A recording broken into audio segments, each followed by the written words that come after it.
Hello buddies, कैसे हैं आप सब। Welcome back to my channel. बहुत ज़्यादा न्यूज़ में रहा है। रीज़न उसका ये है, मीडिया ट्रायल हो रहा है, सुदर्शन टीवी केस है और इंक्रीजिंग सेंसेशनलिज्म है। ऑनलाइन प्लेटफॉर्म में जो कंटेंट आ रहा है उस पर भी बहुत ज़्यादा कंप्लेंट्स आ रही हैं। अभी रिसेंटली नरोत्तम मिश्रा जी ने भी कंप्लेंट किया है। इतना हाई पोस्ट पे पॉलिटिकल फिगर अगर कंप्लेंट कर रहे हैं तो कुछ कमी होगा या कुछ तो इशू होगा उस कंटेंट में। तो इन सब चीज़ों के बीच में एक और भी नई न्यूज़ है कि टीआरपी रेस में और टीआरपी की रिगिंग में जो नाम आ रहे हैं बड़े बड़े न्यूज़ चैनल्स के, उन सब के बीच में रेगुलेशन ऑफ मीडिया बहुत ज़्यादा रिपोर्ट में रहा है, बहुत ज़्यादा न्यूज़ में रहा है। तो मैंने एक्चुअली इतने दिनों का वेट करके इसे कॉम्प्रिहेंसिवली कवर करने का सोचा है। तो देखते हैं कि मीडिया क्या है। एक्चुअली आप सोच रहे होंगे कि मीडिया तो सभी को आता है, लेकिन फिर भी एक बेसिक कॉन्सेप्ट्स होना जरूरी है, बेसिक अंडरस्टैंडिंग होना ज़रूरी है कि मीडिया होता क्या है। आप बैठे बैठे अगर अभी भी जो मैं काम कर रही हूँ कि एक टाइम पे मैं बहुत सारे लोगों के साथ कम्युनिकेट कर रही हूँ, तो मास कम्युनिकेशन होता है मीडिया, चाहे वो ब्रॉडकास्टिंग हो या पब्लिशिंग हो या इंटरनेट के थ्रू हो, तो वो मीडिया है। ओटीटी आते हैं, इसमें टीवी चैनल्स आते हैं, नेटफ्लिक्स आता है, सोशल मीडिया भी इनफैक्ट आता है, मैगजीन्स, रेडियो, ये सब आते हैं। तो देखते हैं कि रेगुलेशन के लिए मीडिया के डिफरेंट बॉडीज क्या हैं। पहला हम अगर देखें प्रिंट मीडिया, सबसे ज़्यादा कंट्रोल या कंट्रोल नहीं होगा, रेगुलेटेड मीडिया जो है वो प्रिंट मीडिया है। प्रिंट मीडिया आप देख भी रहे होंगे कि प्रिंट मीडिया में आप देखेंगे जनरली ऐसा कंटेंट नहीं आता जो सेंसेशनल हो या फिर जो कुछ जिसकी वेरासिटी को आप डाउट कर सकें। तो ये सारे जो होते हैं वो print media actually press council of India से गवर्न होती है या रेगुलेट होती है। गवर्न तो गलत शब्द होगा, लेकिन हाँ, मैं बार बार गवर्न या कंट्रोल चीज़ें यूज़ नहीं कर रही हूँ, उसका रीज़न एक है। और मैं बार बार गलत बोल भी रही हूँ इसलिए ताकि आपके दिमाग में ये चीज़ फिट हो कि गवर्नमेंट कंट्रोल नहीं कर रही है मीडिया को, गवर्नमेंट सिर्फ रेगुलेट कर रही है। उसका रीज़न ये है कि freedom of speech and expression जो है वो कॉन्स्टिट्यूशन से आता है, 19(1)(a। तो कॉन्स्टिट्यूशन ही प्रोवाइड करता है, तो गवर्नमेंट ऑफ इंडिया इस चीज़ को रेगुलेट नहीं कंट्रोल नहीं कर सकती है। इसलिए आप कॉन्स्टिट्यूशनलिज्म में भी पढ़ते होंगे, रिसेंटली क्वेश्चन भी आया यूपीएससी जनरली ये क्वेश्चन पूछती ही है, क्योंकि ये freedom of speech and expression जो किसी भी डेमोक्रेसी का पिलर होता है उस पर बेस्ड है, इसलिए ये क्वेश्चन यूपीएससी रेगुलरली पूछती रहती। तो आते हैं टॉपिक पर। प्रिंट मीडिया जो है वो रेगुलेट होता है प्रेस काउंसिल ऑफ इंडिया। सिर्फ एक यही बॉडी है जो स्टैट्यूटरी है। ये 1966 में फॉर्म हुई थी। ये सेल्फ रेगुलेटरी वॉचडॉग है और ये आती है प्रेस काउंसिल एक्ट ऑफ 1978। इसके चेयरमैन रिटायर्ड सुप्रीम कोर्ट के जज होते हैं और इसीलिए शायद इसका सिग्निफिकेंस ज़्यादा है या फिर इसकी रेगुलेशन को क्वेश्चन लोग नहीं करते हैं। फिर आते हैं सारे ब्रॉडकास्टर्स में आप देखेंगे पहला है ब्रॉडकास्टिंग कंटेंट कंप्लेंट्स काउंसिल। ये actually non news general entertainment channels के लिए, ये भी इंडिपेंडेंट सेल्फ रेगुलेटरी बॉडी है। इसको सेटअप किया गया था 2011 में इंडियन ब्रॉडकास्टिंग फाउंडेशन ने। आप जानते हैं कि ये आपने कभी देखा होगा न्यूज़ चैनल, जब आप कोई सीरियल देख रहे होंगे, मैंने तो बहुत बार देखा है, वो एक नीचे एक स्ट्रिप आता है जब BCCC रिक्वेस्ट कर रहा होता है कि किसी भी तरह का कंप्लेंट आपको अगर कंटेंट से है तो आप कंप्लेंट करें BCCC को, ब्रॉडकास्टिंग कंटेंट कंप्लेंट्स काउंसिल। इसमें एक्चुअली इसको भी रिकॉग्नाइज किया है मिनिस्ट्री ऑफ ब्रॉडकास्टिंग ने, क्योंकि जो भी कंप्लेंट आती है मिनिस्ट्री जनरली इन्हें रेफर कर देती है। दूसरा जो कंटेंट ब्रॉडकास्टर का है रेगुलेटरी बॉडी, वो है news broadcasting standards authority, NBSA। ये भी इंडिपेंडेंट बॉडी है, ये भी सेल्फ रेगुलेटरी है, ये एक एसोसिएशन है न्यूज़ ब्रॉडकास्टर्स का। ये भी नॉन स्टैट्यूटरी है, जैसे कि ब्रॉडकास्टिंग कंटेंट कंप्लेंट्स काउंसिल है। और ये क्या करती है कि जो भी कंप्लेंट्स आती हैं ब्रॉडकास्ट से रिलेटेड, उसको ये देखती है, उसे एडजुडिकेट करती है। इसके भी चेयरपर्सन एमिनेंट ज्यूरिस्ट होते हैं और इनका काम क्या है, किसी भी मीडिया को जो अगर वो फैक्ट्स या फिक्शन बेस्ड नहीं है, जो फैक्ट्स बेस्ड है, तो उसका इम्पार्शियल होना ज़रूरी है, क्योंकि ये अवेयरनेस का काम करती है। आज जैसे कि अभी अगर मैं यूज़ करने लग जाऊँ, यूट्यूब को सोशल मीडिया में कंसिडर करते हैं, अगर मैं कुछ भी फैक्ट बेस्ड इंफॉर्मेशन नहीं दूंगी तो जो पब्लिक है या जो ऑडियंस है वो लॉस में रहेगी। और गलत इंफॉर्मेशन देना वैसे भी, क्योंकि किसी भी चैनल का या किसी भी न्यूज़ चैनल का बेसिस होता है fact based news, objective news, impartial news. तो आपको यही इंश्योर करती NBSA, news broadcasting standards authority. ये दोनों ही नॉन स्टैट्यूटरी बॉडी हैं, इंडिपेंडेंट है, सेल्फ रेगुलेटरी हैं। फिर नेक्स्ट देखते हैं रेगुलेटरी बॉडी जो है वो आस्की है, advertising standards council of India, 1985 में फॉर्म हुई थी।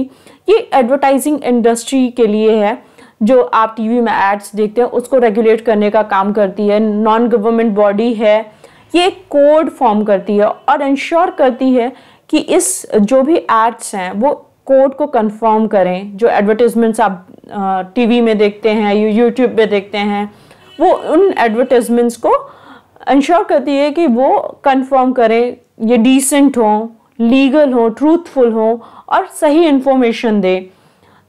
नेक्स्ट है जो केबल टेलीविजन नेटवर्क्स एक्ट है। ये एक तरह से जो भी नेटवर्क जो भी टीवी चैनल्स हैं उनको ये इंश्योर कराता है या उनको ये रेगुलेट करता है इस तरह से कि जो भी कोड होगा उसमें ये होगा कि किसी भी तरह के रिलीजियस या कम्युनिटी के सेंटिमेंट्स को हर्ट नहीं करे, ये इंश्योर ये करता है। इसका एक कोड है जो प्रोग्रामिंग एंड एडवर्टाइजिंग कोड है, जो किस रूल के अंदर आता है, cable television networks rules 1994। Next देखते हैं कि एक्चुअली अभी आपने देखा होगा कि रिसेंट में न्यूज़ था कि TRP को ट्वीक करने का कोशिश किया गया था कुछ पॉपुलर टीवी चैनल्स द्वारा।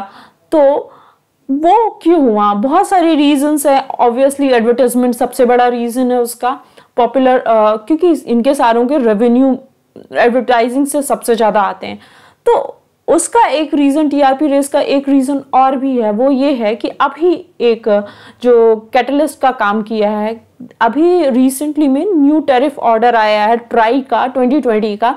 एक्चुअली इसने सब्सक्रिप्शन टैरिफ को फ्रीज कर दिया है। तो क्या है कि अब चैनल्स उतना ज़्यादा कमाई नहीं कर पाएंगे सब्सक्रिप्शन चार्जेस से। तो आप देखेंगे कि 70% से ज़्यादा रेवेन्यू जो आता है इनका एडवर्टाइजिंग से आता है। तो ऑब्वियसली नेचुरल सी बात है, अगर आपका एडवर्टाइजिंग से आएगा तो आप चाहेंगे, और एडवर्टाइजर्स जो होंगे वो वही चैनल पे सबसे ज़्यादा एड्स देंगे जिसमें कि व्यूअर्स ज़्यादा हैं। तो व्यूअर्स ज़्यादा रखने के लिए क्या कर रही है न्यूज़ चैनल्स, बहुत ऐसा कंटेंट रख रही हैं जो लोगों को अल्योर करे, जो एक्चुअली क्या करे, लोगों को खींचे अपनी तरफ, लोगों को, व्यूअर्स को बांध कर रखे। तो आप देखेंगे कि रिसेंट में जो मीडिया ट्रायल हुआ था, या सुदर्शन टीवी का भी एक बार को कोई भी चीज़ कंट्रोवर्सी में आ जाती है तो उसे लोग देखना पसंद करते हैं, बार बार देखते हैं। तो वायलेंस के सीन्स लाना, क्रिमिनल चीज़ें, ऑफेंस दिखाना, ये सब चीज़ें है ना, ये TRP के लिए किए जाते हैं। सेंसेशनलिज्म जो होता है वो TRP के लिए किया जाता है। तो रिसेंट जो एक ऑर्डर था, न्यू टैरिफ ऑर्डर, इसने भी कैटलिस्ट की तरह काम किया है। अब देखते हैं कि OTT, over the top platforms थे, तो इनका रेगुलेशन कैसे अब तक होता था और कैसे अब होगा। तो इससे पहले आप जान लें कि OTT क्या है। ये बेसिकली एक प्लेटफॉर्म है जो वीडियो को, ऑडियो को, किसी भी तरह की इन सारी चीज़ों को पहले होस्ट करने का काम करते थे, कंटेंट को। लेकिन अब ये प्रोडक्शन हाउस की तरह ये शॉर्ट मूवीज़ बनाने लग गए, फीचर फिल्म्स बनाने लग गए। ये OTT आपने देखा होगा, कभी भी आप किसी चीज़ का सब्सक्रिप्शन लेंगे किसी OTT प्लेटफॉर्म का, तो आप देखेंगे जैसे YouTube काम नहीं करता है कि आर्टिफिशियल इंटेलिजेंस का काम किया, आपने एक तरह का कंटेंट देखा तो आपको उसी तरह के रेकमेंड करने लग जाएंगे। जैसे अगर मैं पॉलिटिकल साइंस का बनाऊं और आप पॉलिटिकल साइंस का मेरा कंटेंट देख रहे होंगे तो आपको बहुत सारे वो लोग भी जिन्होंने कवर किया है पॉलिटिकल साइंस के उसी टॉपिक को, उनके चैनल्स को रेकमेंड करने लगेगा। सिमिलरली OTT क्या होता है कि आपके इंटरेस्ट को देखता है आर्टिफिशियल इंटेलिजेंस के थ्रू और उसी तरह के आपको कंटेंट सजेस्ट करने लग जाता है, तो आप बहुत मोस्ट लाइकली है कि आप उसी तरह का कंटेंट देखेंगे। लेकिन OTT के साथ दिक्कत ये था कि अभी तक हम डिफाइन नहीं कर पा रहे थे कि ये डिजिटल मीडिया है या किस तरह का मीडिया है। तो इससे पहले ये आता था ministry of electronics and information technology, क्योंकि इससे सोशल मीडिया डिजिटल मीडिया समझा जा रहा था। लेकिन ये लोग कंटेंट प्रोवाइड कर रहे हैं, ये लोग ब्रॉडकास्टिंग का काम कर रहे हैं, इसलिए ज़रूरी हो जा रहा था कि ministry of information and broadcasting के अंडर इसे लाया जाए। तो अब से जो आपने देखा होगा नेटफ्लिक्स, अमेजन प्राइम, हॉटस्टार, ये सारे अब ministry of information and broadcasting के अंडर आएंगे। जैसे पहले टेलीविजन, प्रिंट, रेडियो ये सब आ रहे थे, तो अब इन्हें गवर्नमेंट ऑफ इंडिया का गाइडलाइंस फॉलो करना पड़ेगा किसी भी तरह के कंटेंट को डालने के लिए। ये मूव है क्यों सिग्निफिकेंट? OTT को ministry of information and broadcasting में लाना सिग्निफिकेंट क्यों है? ये सिग्निफिकेंट इसलिए है क्योंकि 500 करोड़ 2019 में इसका मार्केट साइज था और ये एक्सपेक्ट किया जा रहा है कि 4000 करोड़ रहेगा 2025 तक इसका मार्केट साइज। आप इमेजिन करिए, 4000 करोड़ बहुत बड़ा होता है इकोनॉमी के लिए। और ये एक्चुअली इंडिया में आपको पता ही होगा कि इंटरनेट यूजर्स का संख्या बार बार मतलब दिन ब दिन इंक्रीज करता जा रहा है, तो इस प्लेटफॉर्म का काफ़ी सिग्निफिकेंस है। और दूसरा ये है कि जो ये OTT प्लेटफॉर्म्स हैं उनके कंटेंट को लेकर कोई रेगुलेशन नहीं हुआ करता था। तो आपने देखा होगा बहुत ही मतलब बहुत बार बहुत ज़्यादा एडल्ट कंटेंट होता है, तो उस चीज़ को रेगुलेट करने की ज़रूरत पड़ गई थी। बहुत ज़्यादा कंप्लेंट्स भी आए हैं, बहुत ज़्यादा कंप्लेंट किए गए हैं। ऑल्ट बालाजी का रिसेंटली कंप्लेंट था और बहुत सारे ऐसे कंटेंट्स हैं जो जिनके अगेंस्ट लोग कंप्लेंट किए हैं कि ऑब्सीन है, ये सही पिक्चर प्रेजेंट नहीं कर रहा है। तो अब क्या होगा कि ministry of information and broadcasting में आने के बाद हो सकता है कि OTT प्लेटफॉर्म को भी कंटेंट डालने से पहले सर्टिफिकेशन की जरूरत पड़े, सर्टिफिकेशन बोर्ड्स के थ्रू जाना पड़े, तो वो वैसा कंटेंट नहीं डाल पाएंगे जितने बोल्ड कंटेंट ये डाल रहे थे अब तक। एनालिसिस देख लेते हैं इन सारे न्यूज़ और मीडिया का। Actually freedom of speech and expression जो है इंडिया में वो 19(1)(a) constitution of India provide करता है और ये ज़रूरी भी हो जाता है क्योंकि किसी भी डेमोक्रेसी में freedom of speech and expression होना ज़रूरी है। क्योंकि ये एक्चुअली मीडिया, अगर हम इस कॉन्टेक्स्ट में बात करें तो मीडिया क्या है, प्रेशर ऑर्गेनाइजेशन की तरह काम करती है। तो क्या करती है, प्रेशर ऑर्गेनाइजेशन की तरह काम करने की वजह से क्या होता है कि मीडिया गवर्नमेंट ऑफ इंडिया को या स्टेट को एक बार को प्रेशराइज करती है लोगों की सुनने के लिए। जैसे आपने देखा होगा कोविड टाइम्स में इन्होंने रिपोर्टिंग की थी माइग्रेंट वर्कर्स के लिए, तो GOI को लेना पड़ गया था स्टेप्स ताकि माइग्रेंट्स रुकें एक जगह पर, उन्हें खाना मिले। तो ये अगर ट्रूथ रिपोर्ट करती है, ऑब्जेक्टिवली चीज़ों को रिपोर्ट करती है, तो वो अच्छा होता है देश के लिए। ऐसे ही अगर स्पीच एंड एक्सप्रेशन है तो सोसाइटी प्रोग्रेसिव होगी। कोई भी अगर गलत भी बोल रहा होगा तो क्या है कि आप सही कर देंगे उसे। लेकिन अगर कई बार होता है कि बहुत ज़्यादा प्रिवलेंट होता है कोई भी ऐसा सच जो नहीं, कोई भी ऐसी बात जो सच नहीं हो सकती, जैसे कि गैलीलियो के टाइम पर अर्थ के बारे में कुछ भी इंफॉर्मेशन थी, लेकिन गैलीलियो का कहना कि सन के अराउंड अर्थ रिवॉल्व करती है, उस चीज़ को उस टाइम पर एक्सेप्ट नहीं किया गया। लेकिन फिर भी freedom of speech and expression की वजह से ट्रूथ सामने आया। तो ज़रूरी है, JS मिल भी ऑन लिबर्टी में बात करते हैं कि स्पीच एंड एक्सप्रेशन का आज़ादी होना चाहिए और ये सोसाइटी को प्रोग्रेसिव बनाता है। इनफैक्ट वोल्टेयर का एक स्टेटमेंट है कि अगर हो सकता है मैं आपसे अग्री नहीं करूं, लेकिन मैं मरते दम तक आपके सच बोलने के या आपके स्पीच एंड एक्सप्रेशन के राइट को डिफेंड करूंगा। सिमिलरली आप देखेंगे कि ये तो freedom of speech and expression के यूज़ की बात है और कैसे इसका सिग्निफिकेंस है सोसाइटी में। और आप अभी अगर इंडियन कॉन्टेक्स्ट में देखेंगे तो सती प्रथा के बारे में बहुत ज़्यादा प्रिवलेंट हुआ करता था, उस टाइम पे उसे ही सही माना जाता था। लेकिन एक पर्सन जिन्होंने राजा राम मोहन रॉय ने बोला हिम्मत की, क्योंकि उनके पास उन्होंने अपने स्पीच एंड एक्सप्रेशन का यूज़ किया और फिर लॉ आया। तो इस तरह से ज़रूरी हो जाता है कि लोगों का सोसाइटी में स्पीच एंड एक्सप्रेशन का राइट होना चाहिए। पर freedom of speech and expression absolute नहीं है कॉन्स्टिट्यूशन ऑफ इंडिया में। 19(2) उसे क्वालिफाई करता है।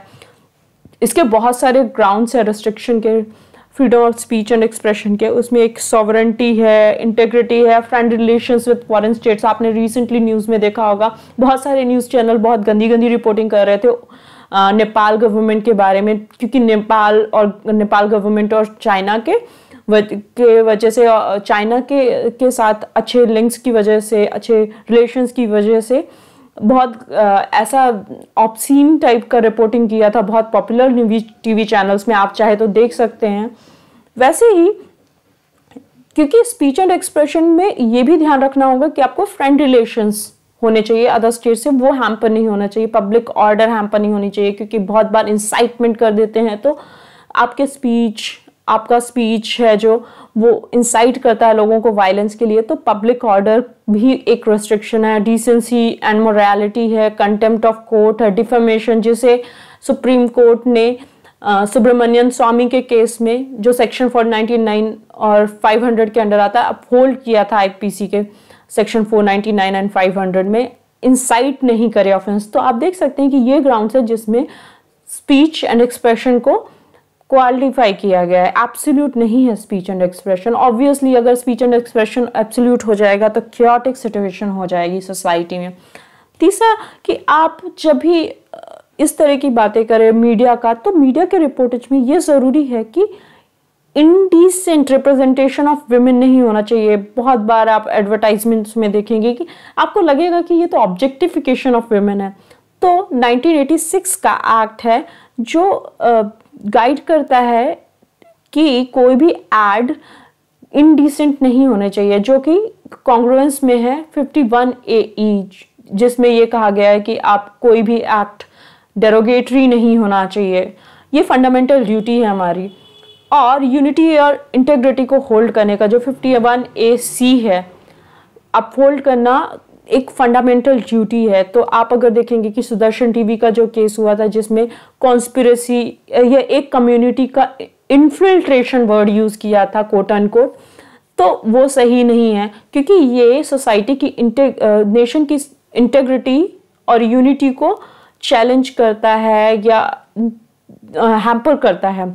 और लास्ट में आप देखिएगा कि जर्नलिज्म का एक एथिक्स है। जर्नलिज्म में आपको ट्रुथ बताना होगा, ऑब्जेक्टिवली बताना होगा, इम्पार्शियल होना चाहिए, क्योंकि मीडिया को बोलते हैं फोर्थ पिलर ऑफ डेमोक्रेसी। इस न्यूज़ के सोर्सेस मैंने लिए Financial Express, Mint, Indian Express और Wikipedia. That's it from my side. Thank you for watching my channel. If you liked my video, please subscribe and share. And if you think there's any improvement required, please comment on the section below.